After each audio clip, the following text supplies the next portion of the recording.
Everyone, GMR online academy में आप सभी का बहुत स्वागत है। आई होप आप लोगों की आपकी तैयारी जो है नर्सिंग ऑफिसर बनने की वो बहुत अच्छी चल रही होगी। डियर स्टूडेंट्स, अपन ने लास्ट क्लासेस में जिस तरीके से एमसीक्यूज को स्टडी किया है विथ रिगार्डिंग कंसेप्ट वाइज, ठीक है, आज भी अपन उसी तरीके से कंसेप्ट को लेते हुए ही एमसीक्यूज को सॉल्व करेंगे, जिससे अपन को एक कॉन्फिडेंस भी बना रहेगा कि यस, जो भी अपन एग्जाम में क्वेश्चंस करके आ रहे हैं वो बिल्कुल सही करके आए हैं। ठीक है, अदरवाइज क्या होता है, कई बार अपन क्वेश्चंस कर आते हैं, अपना कंसेप्ट क्लियर नहीं होता तो अपन सोच में रहते हैं या आप सोच में रहते हो कि सही होगा कि नहीं होगा। तो हमेशा कंसेप्ट को समझते हुए एमसीक्यूज को सॉल्व करना है। जीएमआर में आपको थ्योरेटिकल नॉलेज और ऑनलाइन में आपको जो भी एमसीक्यूज पढ़ाए जा रहे हैं डियर, वो आपके लिए बहुत ही हेल्पफुल रहने वाले हैं आपके फ्यूचर नर्सिंग कॉम्पिटिटिव एग्जाम्स में। तो आप उन पे कमांड बना के रखिए अपने, और हो सके जितने ज्यादा एमसीक्यूज कर रहे हैं और भी ज्यादा करने की कोशिश करिए। तो ठीक है, आज की क्लास अपन शुरू करते हैं। आपने लास्ट क्लासेस जितनी भी देखी हैं, आई होप आपको उससे बहुत बेनिफिट मिला होगा। तो आज की भी क्लास से आपको बहुत बेनिफिट मिलने वाला है। So let's start the class.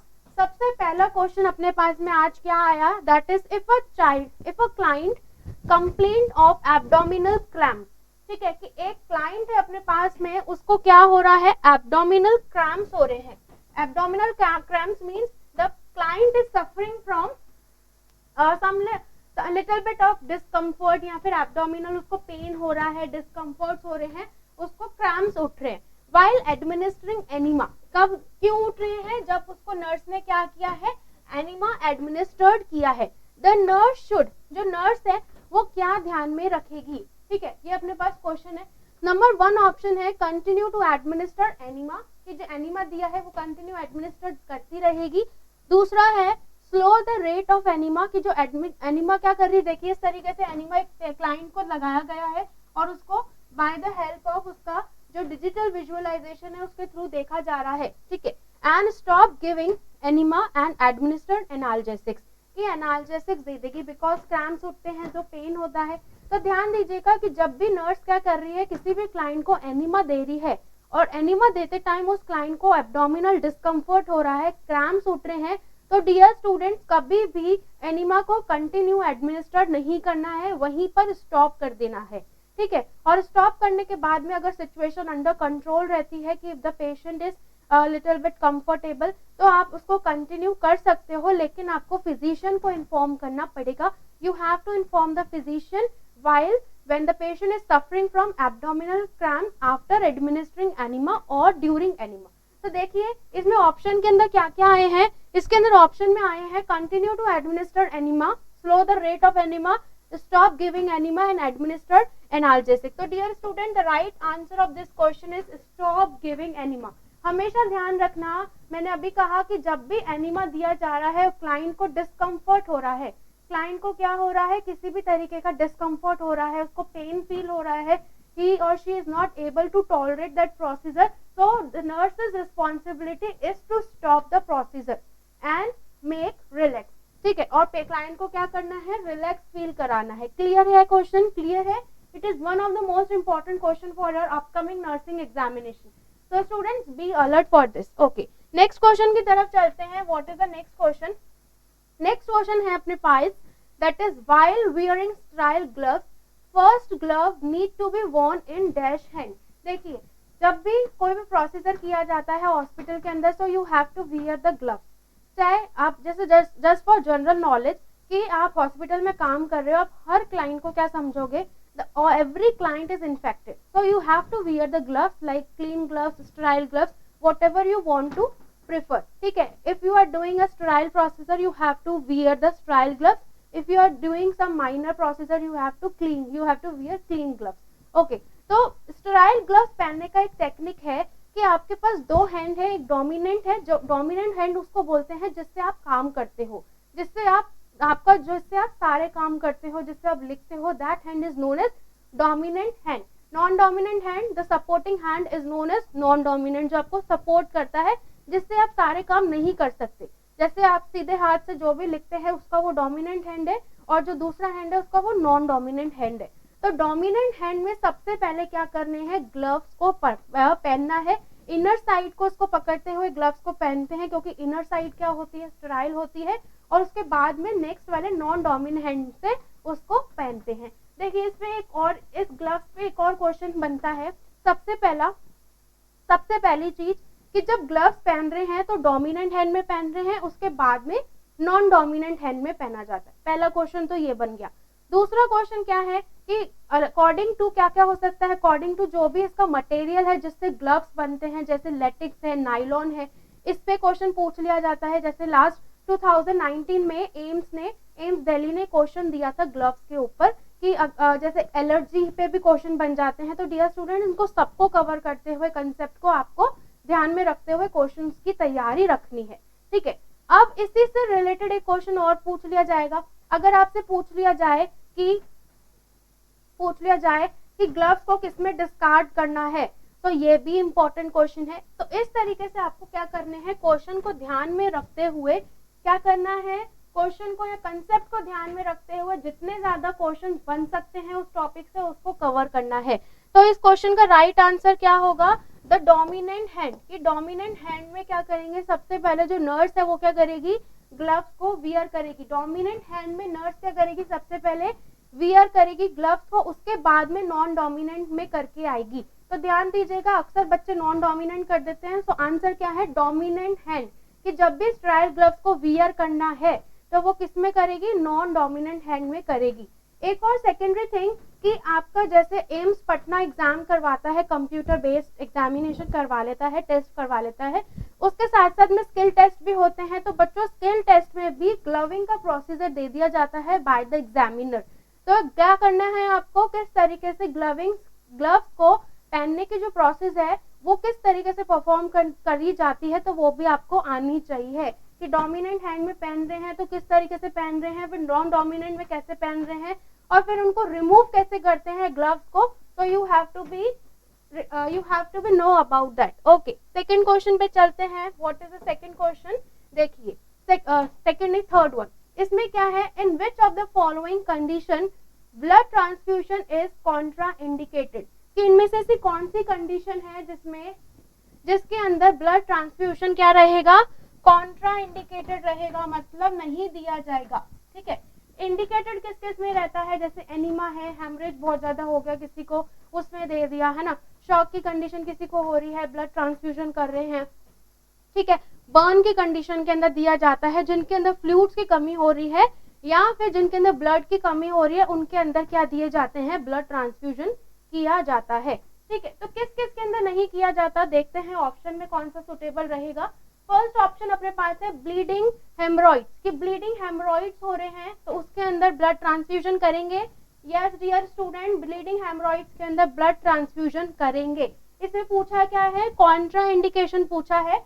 Second option है दैट इज हैमरेज। हैमरेज में क्या ब्लड ट्रांसफ्यूजन करते हैं, अगर किसी पर्सन को बहुत ज्यादा हैमरेज हो गया है, ब्लीडिंग बाहर हो गई है, तो उसके अंदर जो ब्लड का वॉल्यूम है डियर स्टूडेंट्स वो कम हो जाएगा। तो पेशेंट किस में चला जाएगा, पेशेंट शॉक में जा सकता है। तो उसको प्रिवेंट करने के लिए भी ब्लड ट्रांसफ्यूजन किया जाता है, जिसकी मदद से क्या हो, उसके अंदर उसका नॉर्मल होम्योस्टेसिस मेंटेन रहे, उसमें ऑक्सीजन की डिमांड पूरी रहे।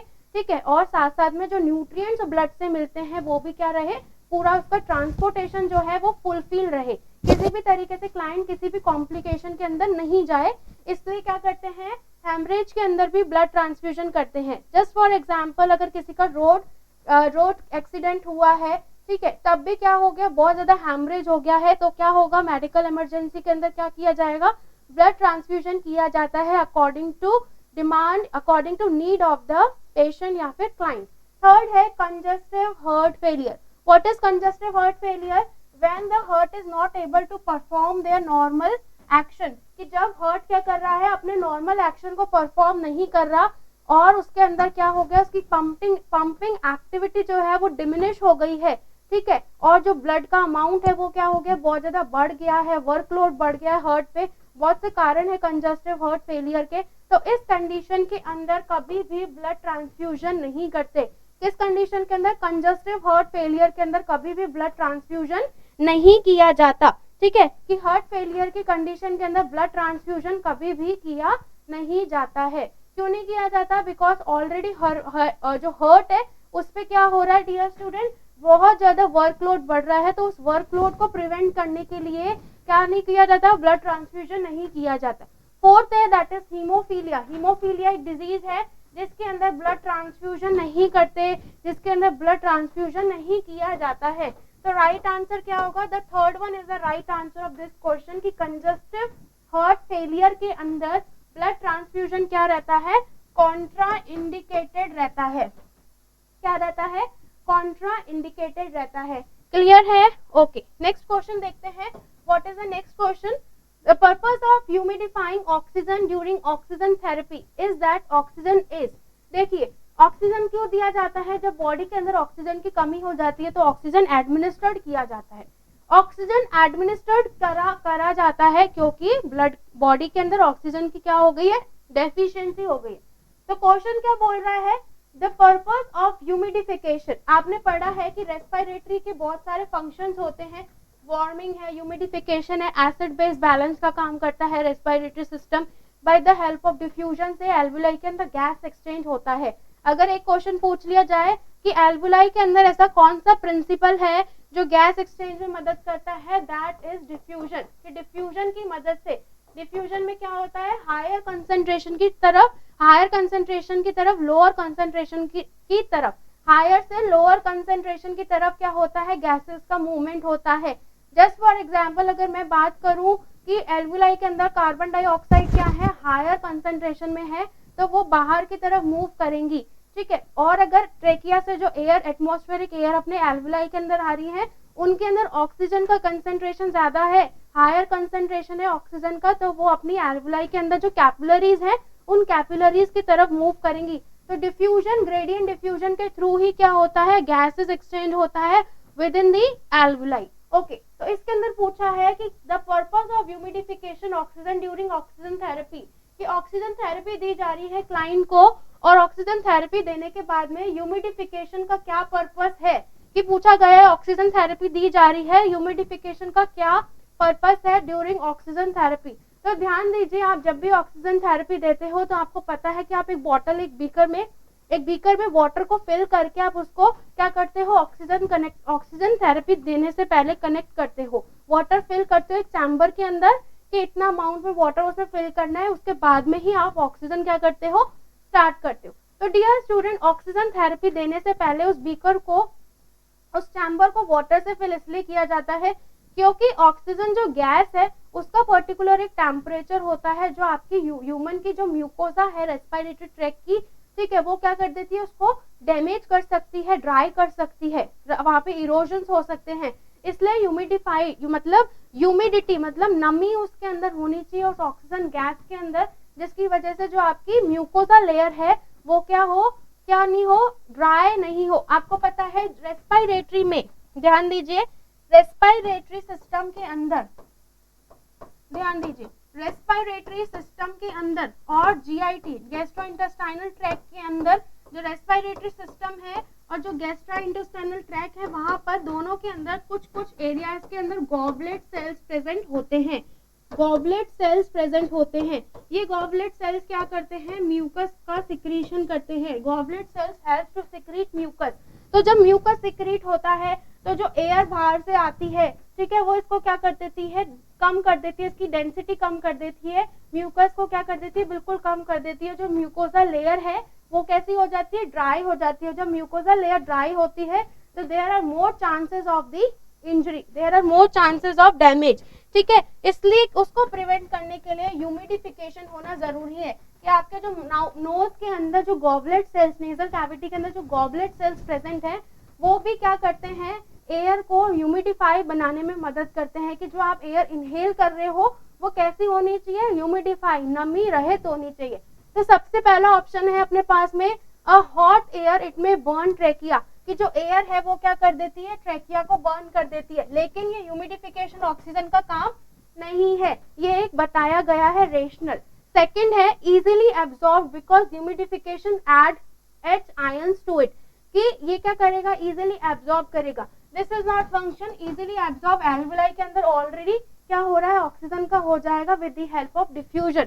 ओके, थर्ड है clean of pathogen by humidification, कि ऐसा नहीं है कि ह्यूमिडिफिकेशन की मदद से जो पैथोजेंस प्रेजेंट है एयर के अंदर वो क्या हो जाएंगे, क्लीन हो जाएंगे। यस, नो, जो ह्यूमिडिफिकेशन है वो स्टरलाइजेशन का काम नहीं करता।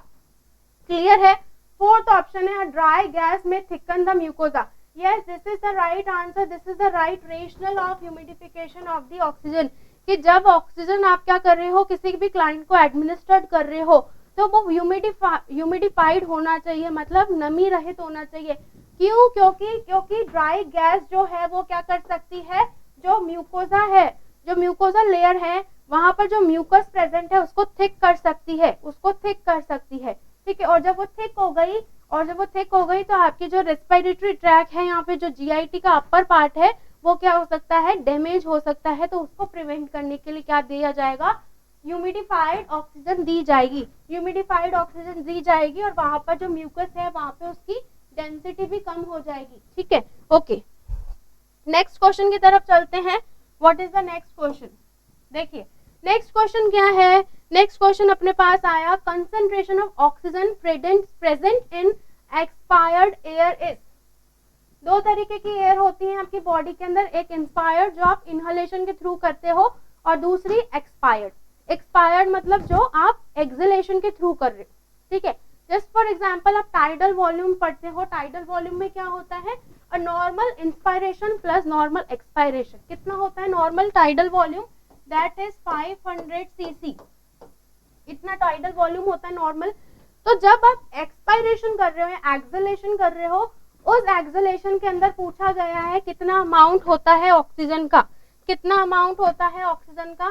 तो ध्यान दीजिएगा स्टूडेंट, जो नाइट्रोजन है, अगर मैं डायरेक्ट यही लिख दूं, जो नाइट्रोजन है वो कितना होता है 78.04 क्या होता है, नाइट्रोजन होता है, और 13.6 से 16 कितना होता है, ऑक्सीजन होता है। अब आप बोलोगे मैम 21% होता है, तो 21% जो है, 21% जो ऑक्सीजन की है वो इंस्पायर्ड एयर के अंदर है।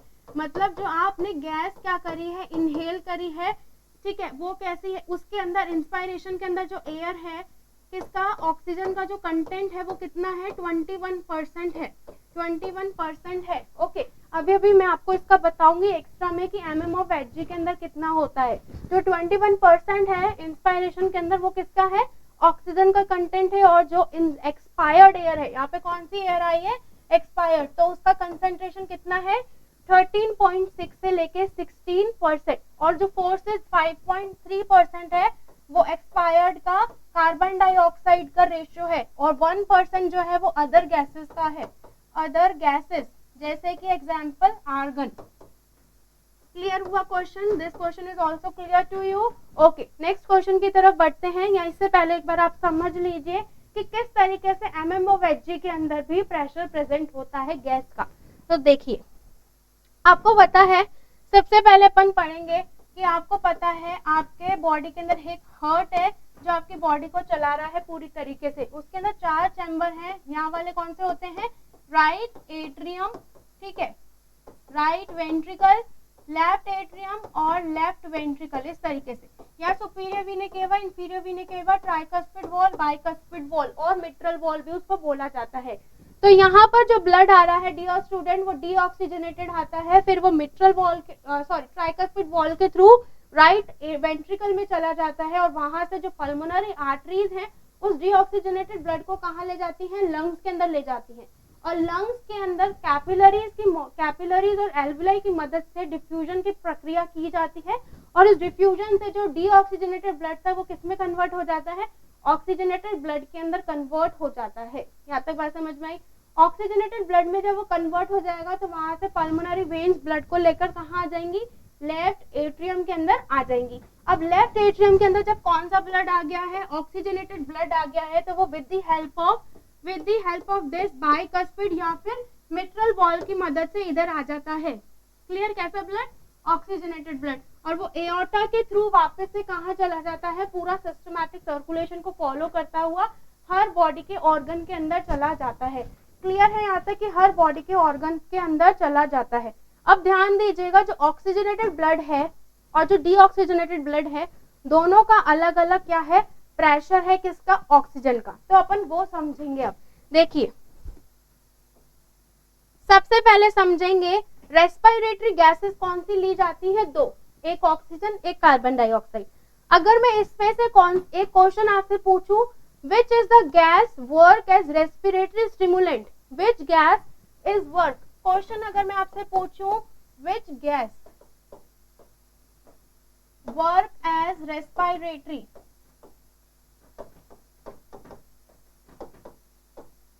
कि रेस्पिरेटरी को स्टिमुलेट करने के लिए कौन सी गैस रिस्पॉन्सिबल होगी, तो इसका आंसर क्या होगा dear student, that is CO2।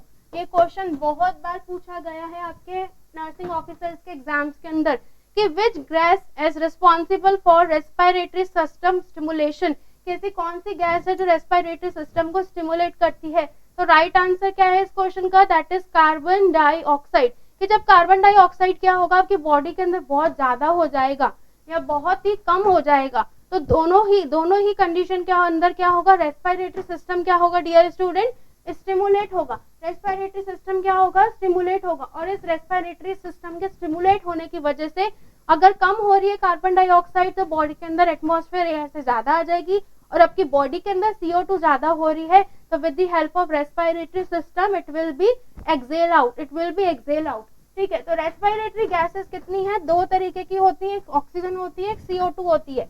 एक ऑक्सीजन होती है, एक CO2 होती है। तो ये जितने भी डाटा है इन सब ये किसके अंदर है, mm of Hg के अंदर है। All data are considered in mm of Hg, ठीक है। तो सबसे पहले देखिए जो एटमॉस्फेरिक एयर है, मतलब जो अपन एयर को क्या कर रहे हैं, इनहेल करते हैं। कौन सी एयर, एटमॉस्फेरिक एयर को क्या किया जाता है डियर स्टूडेंट, इनहलेशन किया जाता है। तो इनहलेशन के टाइम पे जो एयर है उसके अंदर जो ऑक्सीजन का प्रेशर होता है वो कितना होता है, 159 mm of Hg होता है। ये क्वेश्चन आपका आ सकता है इस बार एग्जाम में, कितना होता है, 159 mm of Hg होता है। और जो CO2 होता है वो कितना है, 0.3 mm of Hg, ठीक है। यहाँ कहाँ पर है, ये एटमॉस्फेरिक एयर के अंदर है। अब ये atmospheric air nasal cavity, pharynx, larynx और ट्रेकिया को क्रॉस करती हुई कहाँ आ गई है, एल्वुलाई के अंदर आ गई। तो एल्वुलाई के अंदर जो ऑक्सीजन है उसका जो वैल्यू होता है वो कितना होता है, 104 या 104 mm of Hg होता है। और जो कार्बन डाइऑक्साइड है वो 40 mm of Hg है। जो कार्बन डाइऑक्साइड है वो 40 mm of Hg होती है, ठीक है। जब इसके बाद में दो है, एक ब्लड जो ऑक्सीजनेटेड है और ऐसा ब्लड जो डीऑक्सीजनेटेड है। अगर मैं बात करूं जो पल्मोनरी आर्टरी के अंदर ब्लड है वो कैसा ब्लड है, डीऑक्सीजनेटेड ब्लड है। और जो वेन्स के अंदर ब्लड है वो भी कैसा ब्लड है, डीऑक्सीजनेटेड ब्लड है। तो उनके अंदर अगर mmHg में बात की जाए तो mm of Hg के अंदर जो ऑक्सीजन का कंटेंट है, ठीक है, वो कितना होगा, 40 होगा। और जो कार्बन डाइऑक्साइड का है वो कितना होगा, 45 होगा, ये आप पढ़ चुके हो, ठीक है। और जब अपन बात करें पल्मोनरी वेन्स की बात करें या फिर आर्टरीज की बात करें तो उनके अंदर कितना होगा, 95 mmHg क्या हो जाएगा, ऑक्सीजन होगा। और 40 mm of Hg क्या होगा आपका, 40 mm of Hg आपका कार्बन डाइऑक्साइड होगा, ठीक। अब ये ऑक्सीजनेटेड ब्लड कहाँ जाता है डियर स्टूडेंट, टिश्यू के पास जाता है। टिश्यू के पास जाता है तो टिश्यू के अंदर वहां पर जो ऑक्सीजन का कंटेंट है वो तो कितना हो जाता है, 40 हो जाता है। और कार्बन डाइऑक्साइड का कितना हो जाता है, 45 हो जाता है। तो आपको ये वैल्यूज आपके फिंगर टिप्स पे होनी चाहिए, आपको लर्न होनी चाहिए ये वैल्यूज। हो सकता है आपके अपकमिंग एग्जाम में इसमें से कहीं ना कहीं क्वेश्चन पूछे जाए, तो आपको लर्न होना चाहिए डियर स्टूडेंट, क्लियर है। नेक्स्ट क्वेश्चन की तरफ चलते हैं। What is the next question, देखिए नेक्स्ट क्वेश्चन है sources of researchable problems can include, कि जब भी रिसर्च की जाती है डियर स्टूडेंट तो there are so many problems will be faced by the researcher, कि जो रिसर्च कर रहा है उसको क्या बोलते हैं, रिसर्चर बोलते हैं। और वो रिसर्चर बहुत सारी प्रॉब्लम्स को फेस करता है।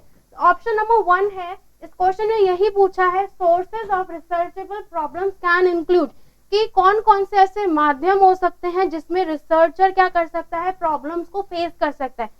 फर्स्ट ऑप्शन है आपके पास researchers own experience as educator, कि जो रिसर्चर है क्या वो खुद ही क्या हो सकता है, एक रिसर्चेबल प्रॉब्लम हो सकता है। यस, तो ध्यान दीजिएगा, कुछ रिसर्चर्स या फिर मेनी ऑफ द कंडीशंस, ठीक है, जो रिसर्चर है वो खुद भी एक क्या बन सकता है, रिसर्चेबल प्रॉब्लम बन सकता है, because they have so many knowledge. और वो सही एक टारगेट पर नहीं रहता, अगर अलग अलग दिशाओं में जाता है, डायरेक्शन में जाता है, तो उसका जो मेन उद्देश्य होता है रिसर्च करने का वो वहां से क्या हो जाता है, डेविएट हो जाता है, उसका जो मार्गदर्शन था वो क्या हो गया है, हट चुका है।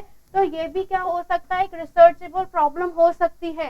ठीक है, सेकेंड ऑप्शन है practical issue that required solution. Practical issue, ठीक है, जस्ट फॉर एग्जांपल कोई भी रिसर्चर क्या कर रहा है, रिसर्च कर रहा है, तो प्रैक्टिकल इश्यूज हो सकते हैं। जस्ट एग्जांपल, अगर मैंने कोई भी 20 क्या लिए हैं, 20 सैंपल्स लिए हैं किसी पे भी रिसर्च करने के, और उन सबको मैंने बोला है कि आपको 20 मिनट्स तक 10 किलो वजन, ठीक है, तो 10 किलो वजन है उसको उठा के रखना है, 10 केजी उठा के रखना है। तो उनमें से 10 जने कह रहे हैं कि हम उठा लेंगे, 10 जने कह रहे हैं कि हम नहीं उठाएंगे, तो वो भी क्या हो सकती है, एक रिसर्चेबल प्रॉब्लम हो सकती है, एक सोर्स बन सकता है किसी भी रिसर्च के अंदर। तो ध्यान दीजिएगा कि प्रैक्टिकल इश्यूज भी क्या हो सकते हैं, रिसर्चेबल, जो रिसर्चर है उसको फेस करना पड़ सकता है। नेक्स्ट है third, theory and past research, कि थ्योरी एंड पास्ट रिसर्च अगर नहीं देखी, रिव्यू ऑफ लिटरेचर नहीं किया है, तब भी क्या हो सकता है, वो एक रिसर्चेबल प्रॉब्लम हो सकती है रिसर्चर के लिए। तो ध्यान दीजिएगा, फोर्थ ऑप्शन में आ चुका है ऑल ऑफ द अबव। तो इसका राइट आंसर क्या होगा, all of the above is the right answer of this question, कि यस ये सारे के सारे सोर्सेस हैं किसके लिए, रिसर्चेबल प्रॉब्लम्स के लिए, कि कभी भी जब भी रिसर्च की जा रही है तो researcher can face these problems in their research. Okay, next question की तरफ चलते हैं। What is the next question, देखिए नेक्स्ट क्वेश्चन क्या आया, an intravenous piggyback. Okay, an intravenous piggyback, इसको शॉर्ट में बोलते हैं IVPB, ठीक है, intravenous piggyback of cefazolin. ठीक है, सेफाजोलिन क्या होता है, एक एंटीबायोटिक होती है। ओके, 500 mg किसके अंदर दी जा रही है, 500 mg किसके अंदर प्रेजेंट है, 50 ml के अंदर प्रेजेंट है, और 50 ml भी किसका है, डेक्सट्रोज, 5% डेक्सट्रोज का 50 ml प्रेजेंट है, उसके अंदर सेफाजोलिन का मात्रा कितनी है, 500 mg है। In water is to be administered over a 20 minute, और उसको कितने में देनी है, कितने टाइम ड्यूरेशन में देनी है, 20 मिनट्स के अंदर उसको एडमिनिस्टर्ड करनी है, किसको, क्लाइंट को एडमिनिस्टर्ड करनी है, कितनी देर में, 20 मिनट्स के अंदर। The tubing has a drop factor of, और जो ड्रॉप फैक्टर है उस ट्यूबिंग का वो कितनी है, 15 ड्रॉप पर मिनट के रेट से वो क्या कर सकती है, ड्रॉप्स को एडमिनिस्टर्ड कर सकती है। At what rate per minute should the nurse regulate the infusion to run, कि जो नर्स है वो पर मिनट कितना रन करेगी ड्रॉप्स को। ठीक है, तो ध्यान दीजिएगा, the tubing has a drop factor of 15, जो ट्यूबिंग का ड्रॉप फैक्टर दिया गया है वो कितना दे रखा है, 15 ड्रॉप्स पर मिनट दे रखा है। At what rate per minute should the nurse regulate the infusion to run, कि कितनी देगी। तो ध्यान दीजिएगा, आपको पता है कि जब भी क्या करना होता है, ड्रॉप फैक्टर्स निकालने होते हैं, ड्रॉप पर मिनट निकालने होते हैं, तो इनको निकालने के लिए क्या निकाला जाता है, क्वेश्चन एक फॉर्मूला लगाया जाता है, जिसके अंदर क्या आएगा डियर स्टूडेंट, टोटल अमाउंट आएगा। ठीक है, क्या आएगा, टोटल अमाउंट अपने पास कितना है, 50 ml है, कितना है, 50 ml। यहाँ पर मल्टीप्लाई में क्या होता है, ड्रॉप फैक्टर, कि ड्रॉप फैक्टर क्वेश्चन के अंदर कितना गिवन है, अपॉन में क्या आएगा, टाइम इन मिनट, अगर मिनट में टाइम गिवन है, ठीक है, तो उसको कन्वर्ट करने की जरूरत नहीं है, अगर आवर्स में गिवन होता है so it will be converted. तो अपने पास में कितना अमाउंट है, ध्यान दीजिएगा, अपने पास में कितना है, 50, अपने पास में कितना है, 50 ml है, 50 ml। ड्रॉप फैक्टर कितना है, 15 ड्रॉप्स पर मिनट है, और मिनट कितने हैं, 20 मिनट्स अपने पास में प्रेजेंट है। तो जब आप उसको सॉल्व करोगे तो क्या आएगा, दैट इज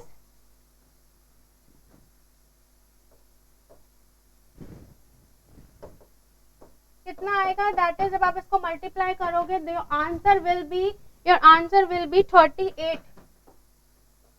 देखो करके देखते हैं, 7.5 इंटू 5,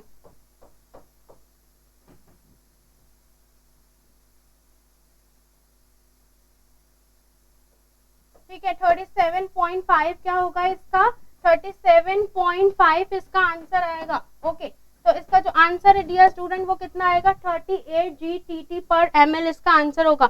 तो राइट आंसर कितना होगा 38 GTT पर ml इसका राइट आंसर होगा।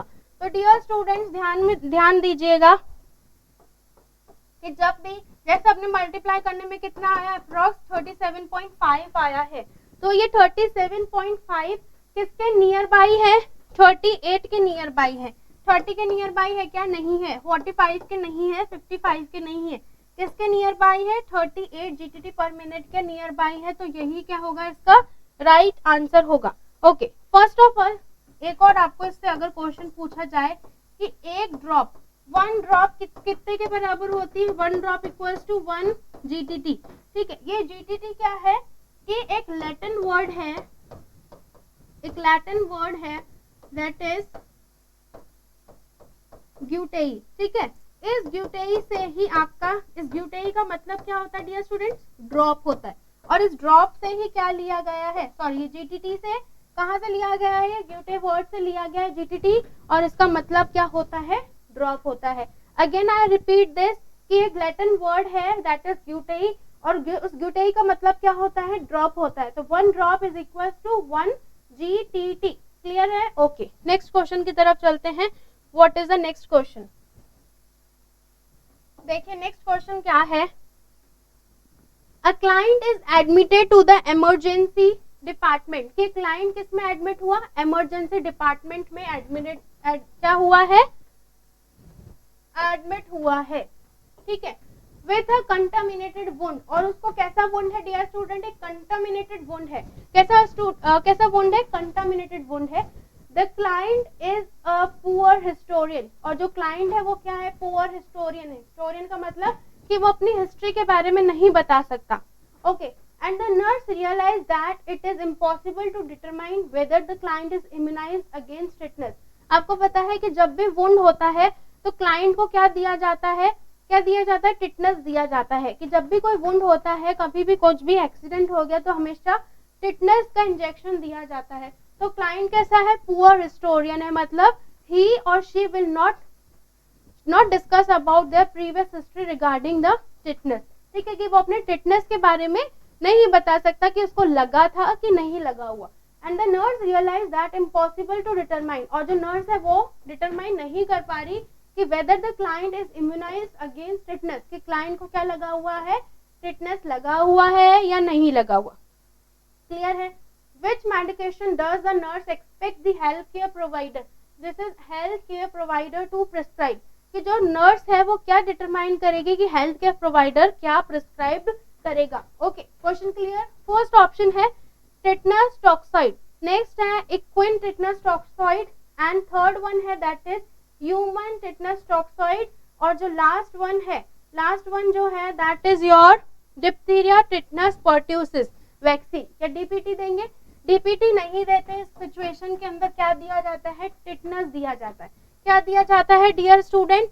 टिटनस दिया जाता है। ठीक है, क्या दिया जाता है? टिटनस दिया जाता है। जैसे कि अपन ने लास्ट क्लास में डिस्कस किया था कि इम्यूनिटी कितने तरीके की होती है? 3 तरीके की होती है।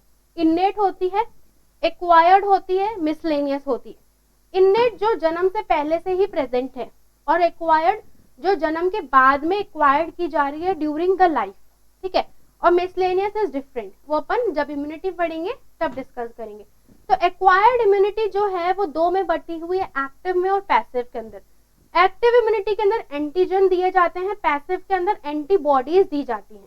तो जब भी किसी भी क्लाइंट को लग जाती है, वुंड हो जाता है, तो उसके अंदर डायरेक्ट एंटीबॉडी देते हैं। क्यों? एंटीजन इसलिए नहीं देते क्योंकि body will take time to make antibodies, इसलिए डायरेक्ट एंटीबॉडीज दी जाती हैं। तो जब एंटीबॉडीज दी जा रही हैं, और कहां से दी जाएंगी? ह्यूमन टिटनस टॉक्सॉइड से दी जाएंगी। कहां से दी जाएंगी? ह्यूमन टिटनस टॉक्सॉइड से दी जाएंगी। जो ह्यूमन टिटनस टॉक्सॉइड से दी जा रही है, इट मींस क्या है डियर स्टूडेंट? यहाँ पर क्या दी जाएंगी? Human tetanus टॉक्सॉइड्स। टॉक्सॉइड्स नहीं देंगे यहाँ पर डियर, ध्यान दीजिएगा, एंटीटॉक्सॉइड्स देंगे। There is a little bit mistake in the question कि एंटी क्या देंगे? एंटीटॉक्सॉइड्स देंगे। और ये एंटीटॉक्सॉइड्स क्या करेंगे डियर स्टूडेंट्स? बॉडी के अंदर जो टॉक्सिन है किसके? टिटनस के रिगार्डिंग, उसको क्या कर देगा? बिल्कुल पूरी तरीके से क्या कर देगा? पूरी तरीके से क्या कर देगा, डिस्ट्रॉय कर देगा। ये चीज मैं आपको पहले ही बता चुकी हूँ कि जो टिटनस टॉक्सॉइड है, जो टिटनस टॉक्सॉइड है, उस टिटनस टॉक्सॉइड के अंदर क्या होते हैं, टॉक्सिन्स प्रेजेंट होते हैं। क्या प्रेजेंट होते हैं, टॉक्सिन्स प्रेजेंट होते हैं। कि टिटनस टॉक्सॉइड्स के अंदर क्या प्रेजेंट है, टॉक्सिन्स प्रेजेंट है। टॉक्सिन्स का मतलब क्या हो गया, पॉइजन प्रेजेंट है, जो किसको डिस्ट्रॉय करेगा, जो किसको डिस्ट्रॉय करेगा, डायरेक्टली किसको डिस्ट्रॉय करेगा, टिटनस माइक्रो ऑर्गेनिज्म को डिस्ट्रॉय करेगा, टिटनस बैक्टीरिया को, जो माइक्रो ऑर्गेनिज्म है डियर स्टूडेंट, उसको डिस्ट्रॉय करेगा। कौन, टिटनस टॉक्सॉइड। और जो टिटनस एंटी टॉक्सॉइड्स हैं, कि जब भी बॉडी के अंदर ऑलरेडी बन चुके हैं, ठीक है, ऑलरेडी क्या हो गए हैं, टिटनस के जो माइक्रोब्स हैं वो चले गए हैं, तो वो डायरेक्टली उसको क्या कर रहे हैं, किल कर रहे हैं। कौन, टिटनस एंटी टॉक्सॉइड्स। तो राइट आंसर क्या होगा इस क्वेश्चन का, human tetanus anti toxoid, human tetanus anti toxoids. ठीक है, कि डायरेक्टली अपन क्या दे रहे हैं, उस टिटनस के थ्रू, इस टिटनस के जरिए अपन डायरेक्टली उस क्लाइंट के अंदर क्या डाल रहे हैं, एंटीसिबम, या फिर क्या डाल रहे हैं, एंटी टॉक्सॉइड्स डाल रहे हैं। तो वो एंटी टॉक्सॉइड्स क्या करते हैं डियर स्टूडेंट्स, उसके अंदर जो इम्यूनोग्लोबुलिन्स बने हुए हैं उन वो क्या करेंगे, डायरेक्टली उस टिटनस को किल कर देंगे। क्लियर है, आई होप आपको क्लास में जो भी पढ़ाया है वो समझ में आया होगा। तो dear students, if you get knowledge from this class, please share, subscribe and like the class. Okay, thank you so much for watching the class. Next class के अंदर अपन इसी तरीके से MCQs को solve करेंगे with proper knowledge and with proper regarding your concept wise. Okay, thank you so much for watching this class.